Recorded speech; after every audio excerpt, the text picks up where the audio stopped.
Okay. See you later, Rennie. Thanks for hanging out today. Alright, let me start again. Sorry about that. Actually, I'll fix the green screen too. All the things you have to do to make it YouTube quality. All the little distractions have to be out of place. Okay, let's try again. Here we go. So this is the Whispers card review number 2. I have already looked at some of the cards. We have seen, at this point, we have seen 36 of the 134 total cards to be released. And we are continuing with our card review at Forbidden Healing, which is the most recent, or chronologically the next card that I hadn't reviewed yet. So this is a Paladin card, 0 mana, spend all your mana, restore twice that much health. This is similar to the other 2 Forbidden cards that we've seen, the Priest and the Mage one. This card, however, is a lot better in my opinion.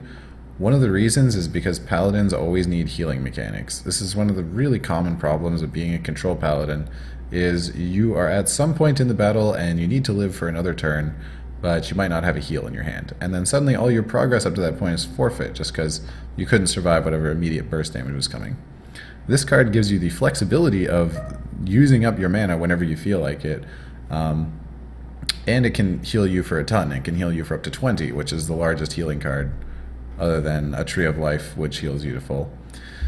So with this card, one of the big things is it's skillfully used. Compared to the other Forbidden cards, which are more, I don't know, I'm not sure how to describe it better than it's more skillfully used. Healing in general is something where being able to pick the exact amounts is very important, because as a player you can know, okay, in 2 turns I'm going to have taken this much damage, so I need to heal for X amount. For the Mage example of a Forbidden card, it deals damage based on the mana you spend. You're probably just picking the amount of damage to kill whatever creature, so it's not nearly as skillful, and it's a lot less flexible because you need to do exactly that much damage. The Priest one is an RNG creature that you get based on the mana you spend, and that's not skillful because it's just RNG. You could either get a good creature or a bad one. This, on the other hand, directly controlled by the player, and as a defensive mechanism, you have a lot more choice of how much mana you want to spend and what will be effective. So I like this card a lot. I think it'll see play, and I'm excited to use this one myself. Moving on from there, they get not quite as interesting. Next up, we have the Priest card, Herald of Vulaj, and we get to see the beautiful Blizzard naming system in place here, with Vulaj being a really hard name to say. 6 mana, 5/5, summon a 1/1 copy of each of your other minions. Alright, this creature is pretty weird. So on the surface it's a 6 mana, 5/5, which is not terrible. It's the same body as Emperor Thorazan, however, and Emperor Thorazan does something really strong. One of the main advantages to Emperor Thorazan as a 5/5 is that your opponent has to actually kill Thorazan, whereas this does its effect right away. So once you play this, it's just a normal 5/5. Summon a 1/1 copy of each of your other minions. It's a Death Rattle mostly. Like, I don't see how you're going to get a huge amount of value off this without Death Rattle. If it was a neutral card, there's a lot more room to play with it. But a Priest specifically needs creatures that have high health to interact with their hero power and interact with their class skills. So having 1/1s as a Priest is probably the least useful class for it. But if you do have a lot of Death Rattles, and you know, even 2 Death Rattles out of this is probably worth it for you. I can't see this being played a whole lot. It's more of a niche card, and it's for a specific style of Priest deck that probably is not the average. Next card, Infested Tauren. 4 mana, 2/3. Taunt, Death Rattle, summon a 2/2 slime. Okay, so this is the like Sludge Belcher Shredder hybrid. In some ways it's good. One of its major advantages is it is a Death Rattle, and we are losing so many Death Rattles with the removal of GVG and Next cards. I think people underrate how good this card is because they picture it with the current cards still being played, and compared to something like a Haunted Creeper, this doesn't seem like it's worth the mana cost. But with so few Death Rattle cards being around, this is actually something pretty playable, and it's also good from things like Herald of Vulaj or one of the other legendaries we're going to see in a couple minutes. N'Zoth would also function really well with this card. You can play it on curve, and it's one of those cards where it's not going to win you the game, but it fills the gap nicely. So you play this on 4, and it just kind of, you could play it whenever you want. You don't need to worry if your opponent can kill it right away. You don't need to worry if you're going to be playing creatures next turn because it's a standalone. So that's one of its nice value pieces, is its job is contained entirely within itself, and you can really play it in any circumstances to the same effect. I guess the worst case is if they have a 3/3 on the board. They can kill the 2/3 without their creature dying. I like that one. I think a lot of people don't like that one, but I actually, consider that will see some pretty good play. Doom got its own. There we go. Okay, Warlock card, 10 mana, Doom, destroy all cards, destroy all minions, draw a card for each. Okay, this is a weird card. In many ways, it's a weird card. First of all, just on its effect of being 10 mana, destroy everything, and draw a card for each. 10 mana, destroy everything is probably okay. Some classes would play that because they don't have good removal. Drawing a card for each is really weird to attach to this, because when you're clearing the board with a late game card like this, you probably have some game plan in mind, Part of your deck is to clear the board on turn 10 so that you can do another play next turn. So it's like you already have a control focused deck, and then suddenly you're drawing a bunch of extra cards that you didn't really plan on. You might even overdraw. On another level, this card is weird because it's a Warlock card, and Warlocks already have a card which destroys all minions. Some classes would love to be able to destroy all minions. A Druid, although I guess we've seen Druids get the Poison Seeds upgrade lately. What's a great example? A Mage. Mage has Flame Strike, but it just deals damage. They actually have no class way to destroy all minions. They typically use Doomsayers. These classes could use this card really well, but as a Warlock, you have the Hero Power, which draws you cards, and you already have the removal, which is costing 2 less mana than this. So I really don't understand the point of this card. I mean, I guess in a Reno deck, you could play Twisting Nether and Doom, but that's the most I could ever see why you would pick it. In Arena, it's an epic. I don't think you would pick this in Arena either, just because Warlock decks tend to play aggressively, so not very impressed with that one. Moving on.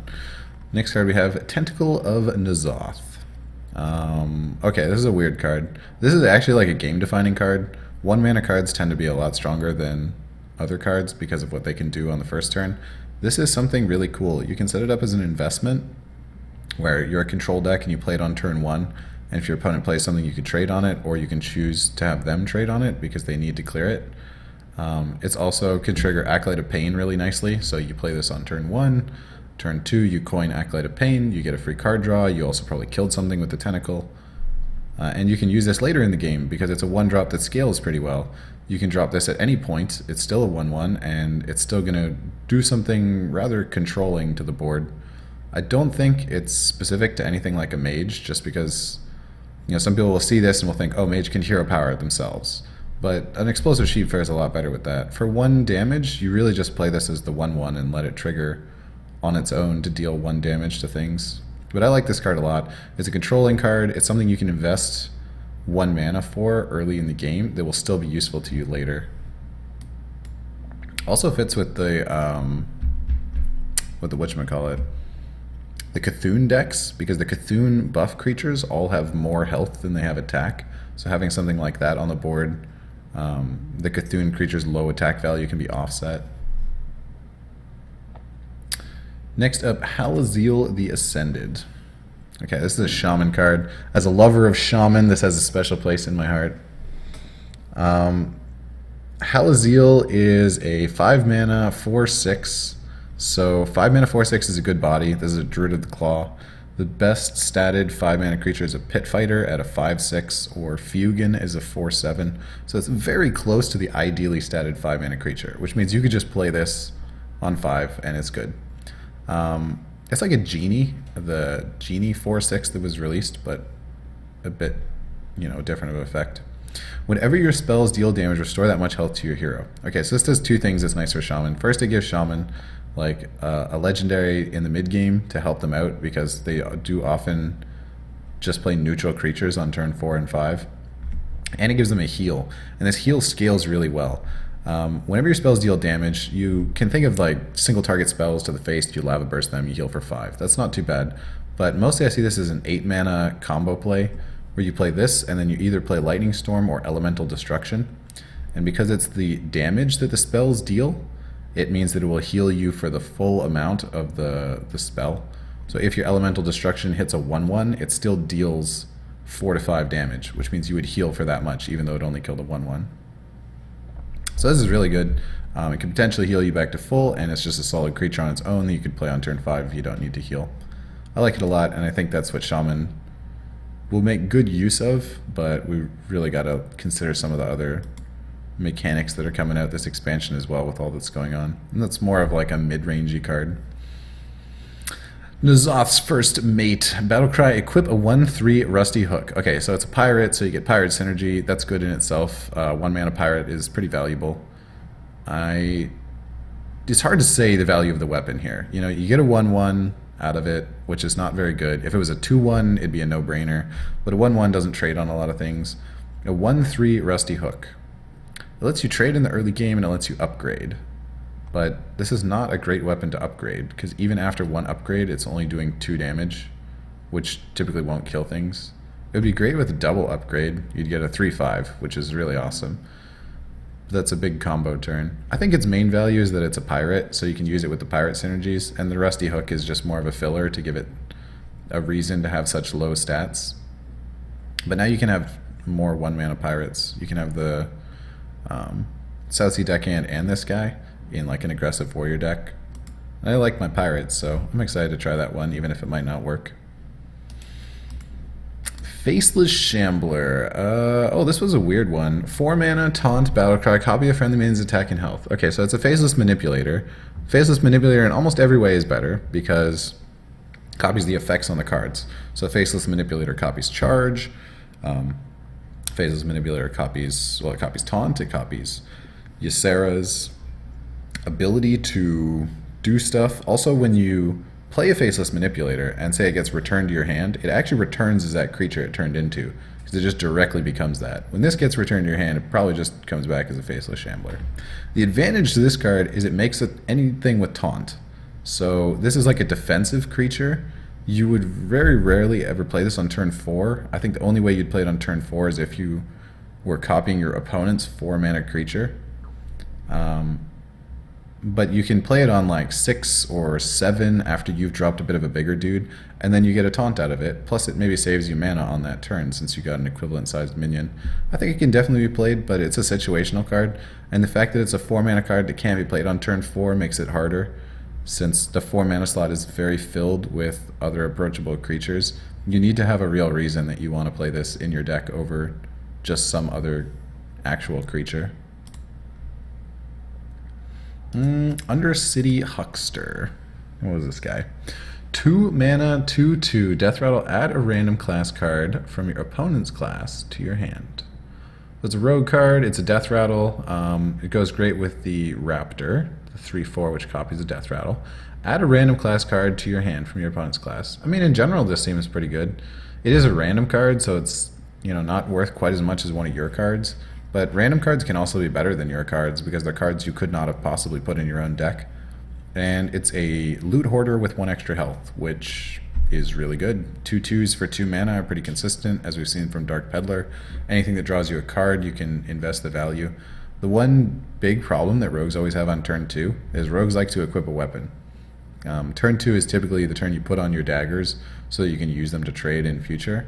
And if you have these in your deck, you can't dagger, which is a big impact to you later in the game, actually, on your turn 4 and whatnot, when you no longer have a weapon equipped.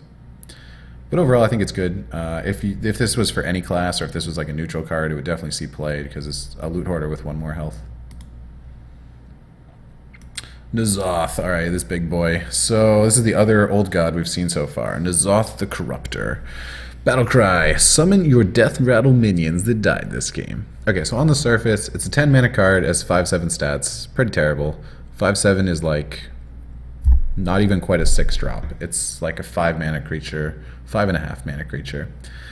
Summon your Death Rattle minions that die this game could be incredibly strong. Could be just game-winning. Even with only 3 Death Rattle minions dead, it's probably so much pressure on one turn that you're going to do devastating amounts, because Death Rattle creatures are naturally the hardest things to remove from the board. The thing with this card is it's the only 10-mana card that does not affect your opponent's board. Oh, yeah. McLovin it, thank you for the 2 months, dude. Always appreciated. This is a 10 mana card that doesn't affect your opponent's board. Currently, the only 10 mana card that doesn't affect your opponent's board is Varian, the Warrior Legendary, and that card is not played for specifically that reason. Every other 10 mana card that's played has to do something to your opponent's board immediately, otherwise it's too slow and you end up dying. So this does suffer that pain, and it'll be interesting to see if standard mode allows 10 mana cards that don't affect the opponent's board. But that's my biggest concern. Overall, make a Death Rattle deck, you could probably make it happen. Look Cancer with the 11 months, thank you, dude. Thank you for the sub, my friend. Can we get some hype in chat for the subs? Thank you, guys. Okay, next up, Renounce Darkness. Man, the cards just keep getting weirder, don't they? As you look through them and you keep thinking, well, they probably didn't come up with something that weird. This one really takes the cake, where you just questioned if it was actually a real card or not for quite a long time. 2 mana, it's a Warlock card. Replace your hero power and Warlock cards with another classes. The cards cost 1 less. I mean, what do you even say about this? Getting a new hero power is bad because the Warlock has the best hero power.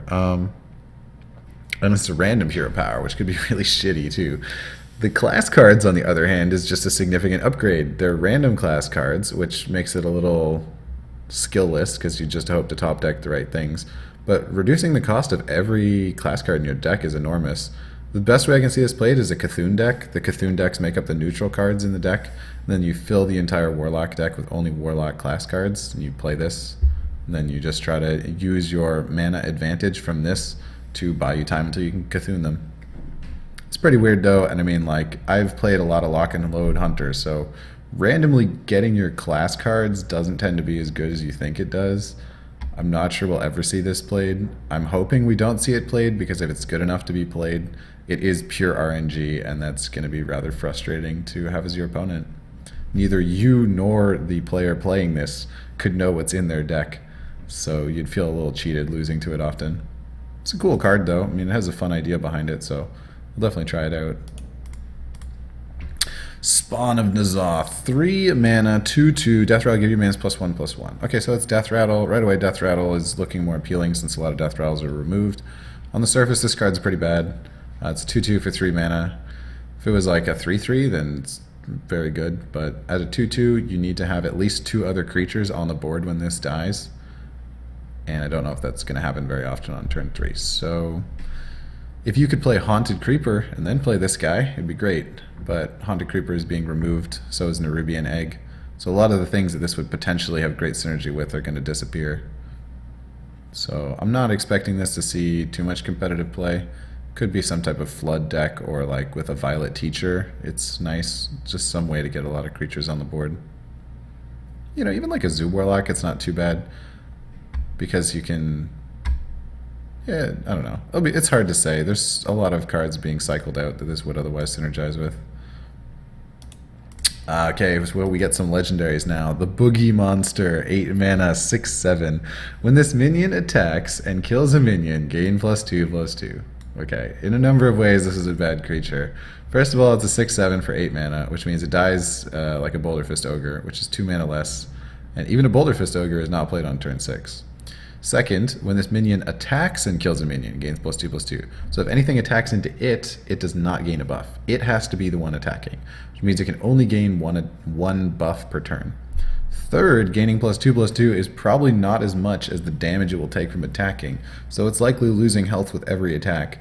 Fourth, after the first attack, it is big game hunterable. And fifth, 8 mana is the most competitive legendary creature slot. So in many ways, I think this is terrible and we'll never see play. It's like a Faux Reaper, but even worse, and Faux Reaper did not see play, so why would this?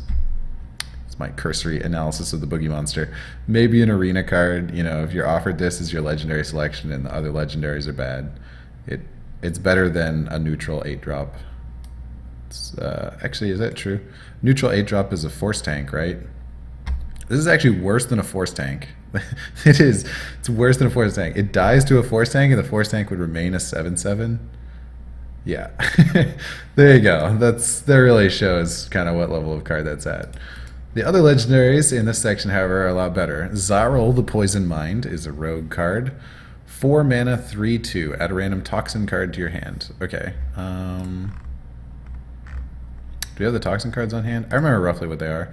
So this is a 4 mana 3/2, and it's giving you 2 cards. For each mana the body of the creature is missing, it's giving you a card from it. The toxins are especially useful to a rogue as well, based on the rogue combo mechanics and the auctioneer synergy you can get in some rogue decks. The toxins are +3 attack, stealth, and there's 5 in total. I don't remember the other 2 offhand. I should probably check that out. But needless to say, I've looked at the toxins already, and I came to the conclusion, yes, those are good. Getting 1 mana spells as a rogue in general is just very strong, and the toxins themselves all seem to lend themselves well to what a rogue wants to do. So yeah, I like this card a lot. I think this will be played in a lot of rogue decks. Also, rogues just value the 4 mana creature slot, where they don't have a lot of other things to do on turn 4, so they want to play something, but often they want to invest in that thing for later, and it's like another way to do that beyond the Tomb Pillager, the 5/4 that gives them a coin. It's like another 4-drop that does the same effect. So I like that one. I will definitely expect to see that played in a number of rogue decks. Tentacles for Arms. 5 mana, 2/2. It's a warrior weapon. Death Rattle, return this card to your hand. So immediately, you'd never play 2 of these. There's no way you would ever want to put 2 of them in your deck, because it's infinite. So the only reason to play 2 would be to be more likely to draw 1. And it's not a good tempo play, so you would never want to draw it early. This is like the opposite of a Deathbite. A Deathbite is a lot of tempo for its card, and this is a lot of card value but low tempo. Like, it's worse than a War Axe, so it's actually worth slightly less than 2 mana, which means you're paying 3 or more mana to make it infinite. But in a mirror match, it would be very strong. Against like a priest, it would be very strong. So there are reasons to take one of this in your deck. Most people think it's unplayable, but I expect that we can see it used sometimes. There might be some specific weapon synergies this could go with as well that we haven't seen revealed yet. Okay, we're getting close. Next card is the Hunter card, Infest. 3 mana, give your minions Death Rattle, add a random beast to your hand. In general, I like this card a lot. It does fit with the theme of hunters getting all these random beasts. It works with Unleash the Hounds to draw you cards. One of the main things that we saw with the Unleash the Hounds combo, back in the day, you could use Starving Buzzard plus Unleash the Hounds, and you would draw a card for each hound, which is similar to this because you're essentially drawing a card for each hound. But the Unleash the Hounds combo with the Buzzard would draw your own cards, and so you would get like Hunter's Marks and stuff, which would immediately allow you to clear the board with your Unleash the Hounds. This, on the other hand, is a direct value play. You're only getting creatures, and you're not even necessarily getting good creatures. I think that the value of random beasts has consistently been going up, though. They added the new Hunter 8/8 beast. So as a way to refill your hand, Hunter had none, and this is a fun mechanic to do it with. I expect to see it played, you know, some mid-range hunters or something. And it doesn't even have to be comboed with Unleash. You can easily use it just with 2 or 3 creatures on the board. It's actually fair value with 2 creatures on the board. It would be like an Arcane Intellect. Plus it gives them a Death Rattle, so you might be able to do something fun with that. You know, double the Death Rattle and all that good jazz. Ragnaros the Light Lord. We were just talking about this in the stream and how this breaks the lore of the game in a number of ways. Okay, I've wanted a legendary like this for a while. I've actually just directly asked for a legendary that heals my hero. I'm sad to see it be a Paladin card. I think other classes could use this better than Paladin, especially with Paladin getting the Forbidden Healing mechanic already, and they have Lay on Hands. And they have a competitive 8 mana slot with Tyrion. This is kind of a weird card. It's an 8/8 for 8, which isn't, you know, too bad, but it gets BGH'd. At the end of your turn, restore 8 health. But it's not to your hero, it's to a random friendly character. And it would just be better if it was to your hero. It's really rare that you want to heal something on the board. Most of the time you would just want to slap this and get 8 health out of it, and it's like a Lay on Hands that instead of drawing you cards, gives you an 8/8, but you have to make sure nothing's wounded on the board. In the sense of if it always healed you, I think it would be pretty good. It is a Lay on Hands that instead of drawing cards plays an 8/8, which is situationally pretty useful. So I could see it being played, but it's not, you know, amazing. It's just kind of a filler 8 mana card that can give you some health if it works with your deck. Paladins just have so many healing mechanics. You know, like a priest. That's got to be a card that priests should have got, because priests have very few ways to heal their own face. They have to use like individual cards like Flash Heal to heal their face successfully, and they could stand to have a big guy that just heals them, but paladins didn't really need that. Okay, next up, 5-mana Cult Apothecary. This is like the heal bot replacement. It is a 4/4, so it has +1/+1 on the heal bot, but instead of healing directly for 8, for each enemy minion, restore 2 health to your hero. Also, it's not a mech synergy anymore, which heal bot was nicely. In general, I'd say this is pretty bad. It requires you to have your opponent with 4 creatures on the board to heal as much as a heal bot, and if your opponent has 4 creatures, you're just going to take the damage right away again. So playing a 4/4 and kind of like a Frost Nova in a way, but that's not really going to save you. It's just going to buy you 1 turn. The heal bot, on the other hand, could be used when you were in control of the board, which is what made it so effective, so that you could stabilize with like 8 or 10 health left and then heal up. Whereas this, it's like you're not stable, but now you're going to choose to heal. So I don't see this being played too much. It also requires the opponent be some type of flood deck, and a lot of decks right now don't even play more than 2 creatures. Mukla, Tyrant of the Veil. Battle Cry, add 2 bananas to your hand. 6 mana 5/5 gives you 2 cards with +1/+1. I'd say it's pretty poor. I would have much rather see a 5 mana 4/4 that did the same effect, but the banana value compared to its cost is really low, because you still have to pay the mana for the bananas. It's not as if bananas were free. The only reason I could see this played is like Auctioneer synergy. Otherwise, it seems pretty bad in terms of stat value. A Sylvanas is the same thing, but takes control of an enemy creature for free. Shadow Word Horror. Finally, the reveals for today. Shadow Word Fear, rather. Destroy all minions with 2 or less attack. I mean, priests already have a lot of board clears, is the thing. They have Aconized Circle, they have Holy Nova, and they have Excavate Evil. They're losing Light Bomb, but this is like the opposite to Light Bomb. This is killing small creatures. I don't see it being that great, but the one thing that makes me want to use it is the Shrinkmeister. So you can kill 4 attack creatures with it. Pretend they had 2 2-attack creatures and 4 attack. You would shrink the 4 attack and use this, would clear the whole board. It can kill your own creatures though, so priests actually have a decent number of creatures with 2 or less, and those would die to it. I'm not sure how I feel about this. Priest is in a bit of a weird spot, so I'll reserve my judgment and see when it's played.